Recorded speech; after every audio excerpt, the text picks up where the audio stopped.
pergunta era: por que a propensão marginal a consumir é relativamente elevada no Brasil?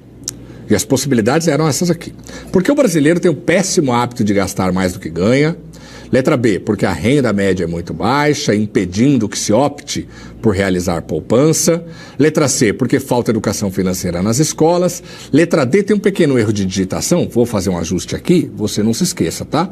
Porque uma parcela grande da renda é destinada aos investimentos, tá bom? Só apagar o min aí. Porque uma parcela grande da renda é destinada aos investimentos. E essa, inclusive, está errada. Já vou mostrar o porquê, tá? E letra E, porque a taxa básica de juros é persistentemente baixa.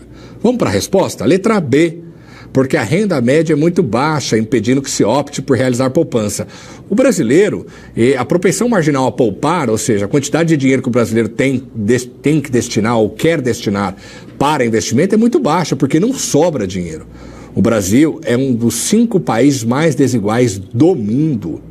Se você for olhar o índice de desenvolvimento humano ajustado pela desigualdade e a diferença que este indicador tem para o índice de desenvolvimento humano tradicional, a diferença entre um e outro, nenhum país tem maior diferença do que o do Brasil tem, do IDH para o IDH ajustado pela desigualdade. Então, aqui recebe-se muito pouco e, consequentemente, sobra pouco dinheiro para investir, tá? Então, a resposta, a letra B, é a correta, porque a renda média é muito baixa e acaba sobrando pouco dinheiro para realizar investimento, tá? Sobre a letra D, olha lá, porque uma parcela grande da renda é destinada aos investimentos. É totalmente oposto, né, do que de fato acontece. Isso aqui é uma questão até indutiva, né? Não dá para imaginar que a maioria dos brasileiros consiga realizar investimentos. Não estou aqui dizendo que a educação financeira não seja importante, que não tenha outros problemas, tá? Mas a questão de ter uma renda média muito baixa acaba implicando numa propensão marginal a consumir muito elevada. Propensão marginal a consumir muito elevada, não esquece. Eu estou destinando uma parcela muito grande da renda que eu ganho para consumir. E de fato, né, não sobra dinheiro. Então a parte muito grande da renda vai para consumo. A propensão, quanto eu estou propenso a consumir, acaba ficando muito alta, tá?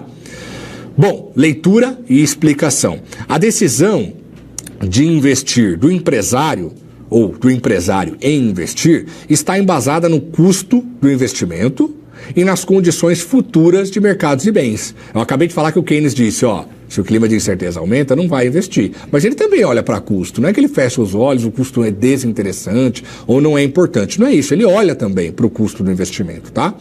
Então, o investimento é decidido a partir do fluxo de caixa esperado de um investimento. Voltamos, né? Custo e quanto eu espero ganhar com isso. Para tanto, é preciso considerar o valor presente do fluxo de caixa, ou seja, o preço de demanda do investimento, PDI, e o custo do investimento, ou preço de oferta do investimento, POI.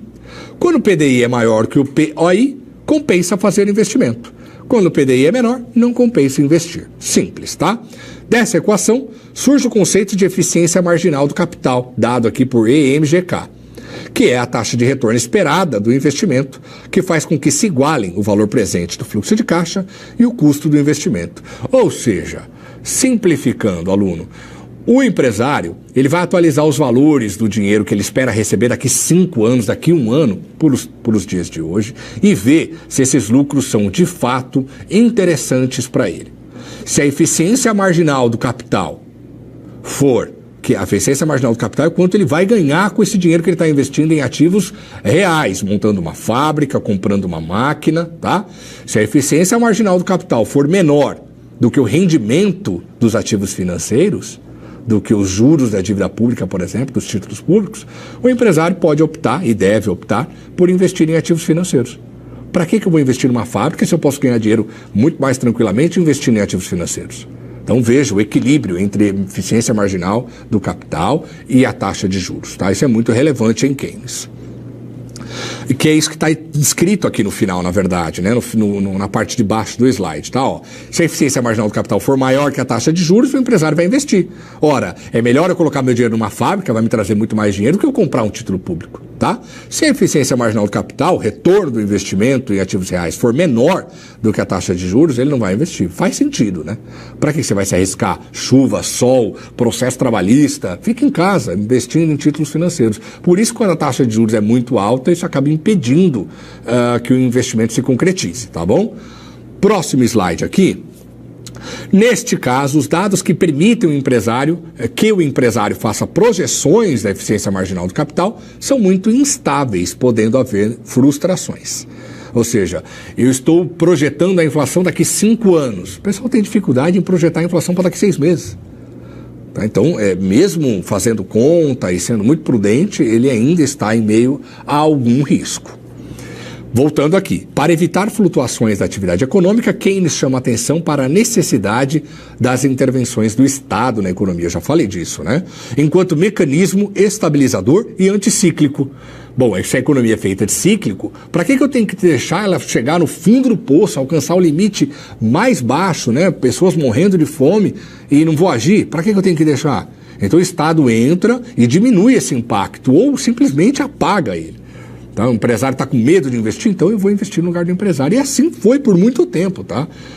O celular que você tem em mãos, a tela touchscreen, a internet, o GPS, tudo isso foi feito com as mãos do Estado. Em alguma medida numa parceria entre Estado e iniciativa privada, mas sempre com a mão do Estado. Porque o empresário, o Estado, ele, na verdade, ele não tem medo de fazer um investimento que vai trazer um retorno daqui 20 anos.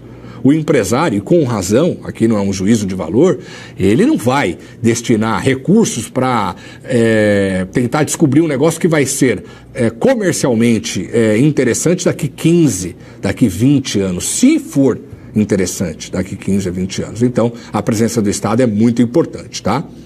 Somente o Estado é o agente econômico capaz de garantir, a partir dos gastos públicos, que a economia, numa situação de incerteza elevada, retome a estabilidade diante suas flutuações cíclicas. Ora, se eu tenho um buraco muito grande e o grau de incerteza é elevado, o empresário não investe, aumenta o desemprego, diminui o consumo, aumenta mais o desemprego e assim vai. Se alguém não colocar o ponto final, dificilmente isso chega a um fim. Tá? Então, o Keynes fala, é preciso agir agora, tá? A partir dessas formulações de Keynes, foi possível modelar a determinação do nível do produto ou renda, ou ainda o lado real da economia. Vou falar sobre isso, tá? Nesse modelo, ao contrário do modelo clássico desenvolvido anteriormente, o produto é determinado pela demanda agregada. Enquanto para os clássicos o que valia a pena discutir, o que era interessante para determinar a renda, era a oferta, para o Keynes é a demanda. Para os clássicos é quanto eu consigo produzir. Os clássicos não discutia se eu ia conseguir vender ou não. Produziu, está vendido. O que parece descabido, né? Pensa comigo. Para o Keynes, o que interessa é a demanda. Se ninguém demandar, ninguém vai produzir. Então, para o Keynes, a demanda agregada é muito mais importante do que a oferta agregada. Ok? Então, lendo de novo aqui para sintetizar o raciocínio. Nesse modelo, ao contrário do modelo clássico desenvolvido anteriormente, o produto é determinado pela demanda agregada, reforçando a ideia de que prevalece o princípio da demanda efetiva. Os pressupostos desta abordagem são taxa de juros e nível de preços fixos e exógenas ao modelo. Além disso, vou falar disso com mais detalhe, prometo. Além disso, pressupõe também que haja capacidade produtiva suficiente para enfrentar oscilações na demanda. Assim, as empresas estão dispostas a vender qualquer quantidade de produto ao nível de preço vigente, ou seja, a curva de oferta é perfeitamente elástica em relação aos preços. A oferta agregada é totalmente horizontal. Olha só, essa é a oferta agregada do Keynes. Para quem ainda não viu, dá uma olhada. A oferta agregada dos clássicos, ela é totalmente vertical. Não há o que se faça. Para os clássicos, a oferta agregada é isso aqui. Vai ficar um garrancho, mas é isso aqui. Então, não importa quantas curvas de demanda eu faça aqui, o nível de renda de equilíbrio não muda. Agora, olha para o Keynes, o que acontece? Se a oferta agregada é totalmente elástica, se eu mudar o nível de demanda, a curva de demanda, você sabe, negativamente inclinada, porque guarda uma correlação negativa com os preços, a cada novo deslocamento da demanda, um novo equilíbrio de renda e, consequentemente, um novo um novo ponto aqui na demanda agregada. É claro que isso aqui é muito simplista, tá? É para a gente sintetizar o pensamento keynesiano. Não dá para você aumentar a demanda indefinidamente, não seria irresponsável em dizer isso, ok? Mas muda completamente de figura, né? Do pensamento clássico para o pensamento keynesiano. Volto a dizer, não esquece. Para o Keynes, demanda agregada. Para os clássicos, oferta agregada. Tá bom? Por isso, um tem um comportamento, a curva de oferta tem esse comportamento em Keynes e a curva de oferta tem um comportamento totalmente diferente para os clássicos. Bom, e só voltando, porque a gente não vai falar, faço questão, para os clássicos, o que move, então, a renda de equilíbrio? Para o Keynes você desloca a curva de demanda agregada para o lado.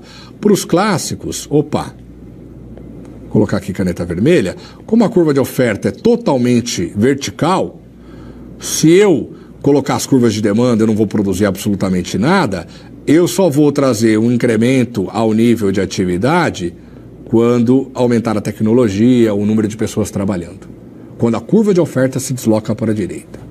Ok? Avançando. Oferta agregada de bens e serviços é igual a demanda agregada de bens e serviços. Em uma economia fechada e sem governo, que é a nossa disciplina, o produto é dado por consumo mais investimento. Só isso. Porque ainda não coloquei o governo aqui. Onde Y é produto real, o consumo são os gastos com consumo, evidentemente, e gastos com investimentos. Aqui estou falando de empresas, ok? Vou falar em mais detalhes sobre isso nas próximas unidades, ok? O consumo corresponde ao gasto das famílias com bens e serviços para suprir necessidades pessoais. Esse componente do produto varia conforme a renda, de modo que quanto maior o segundo, maior será o nível do primeiro. Faz sentido, maior o consumo, maior a renda, ok? Já os gastos com investimentos estão relacionados à expansão da capacidade produtiva, de tal forma que se consideram as aquisições de máquinas e equipamentos e também variação de estoque. Estoque é investimento, ok? Os estoques são importantes para atender às oscilações de demanda e, assim, o empresário tem capacidade de alterar rapidamente a produção no curto prazo. Então, não se trata apenas de erro de planejamento do empresário, mas também de condições de mercado. Estou falando de erro porque o Keynes falou de investimento involuntário. Está aqui nesse slide, ok? Desse modo, o investimento pode ser decomposto em duas partes iguais, talvez. Talvez porque depende da conjuntura, tá? Investimento voluntário, planejado ou intencional, que corresponde à compra de bens de capital pelas empresas e à variação programada do nível de estoque. O empresário está fazendo mais estoque porque o preço para ele está bom. Ou investimento involuntário, também chamado de não planejado, corresponde a variações no nível de estoque decorrentes de equívocos na estimativa do nível de produção realizado pelas empresas. Ok, o meu estoque está aumentando porque eu não consigo vender tudo aquilo que eu queria. Isso é um problema, né? Estoque involuntário para o Keynes é um problema, não é para o Keynes, para todo mundo, né? Nenhum empresário quer ficar com um nível de estoque acima daquele desejado, tá? Então pense que o investimento real ou investimento realizado, desculpe, isso aqui é a abreviação de realizado, é igual a investimento voluntário mais involuntário, tá bom? Em equilíbrio, os investimentos involuntários são iguais a zero. Se eu consigo vender tudo aquilo que eu me propus a produzir, então eu não tenho investimento involuntário, tá bom? Quando o consumo ultrapassa a capacidade de produção, o investimento involuntário é menor do que zero. Ou seja, as pessoas consumiram, além do que foi produzido, parte do estoque que o empresário tinha feito voluntário ou involuntariamente, tá? Por isso, o involuntário pode ser menor do que zero, tá bom? Investimento involuntário é igual a demanda agregada real menos a demanda agregada planejada. Tá? Se a demanda agregada real for maior que a demanda agregada planejada, então o investimento involuntário é menor que zero, que foi o que eu acabei de falar.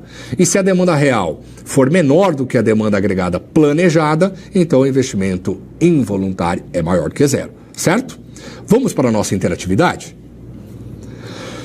Sobre os estoques e investimentos, o empresário que viu suas vendas serem iguais ou maiores que as que haviam sido planejadas teve: letra A, investimento involuntário igual a zero. Letra B, investimento voluntário igual a zero. Letra C, investimentos voluntários e involuntário e maiores que zero. Letra D, estoques aumentados. Ou letra E, estoques inalterados. Já voltamos com a resposta.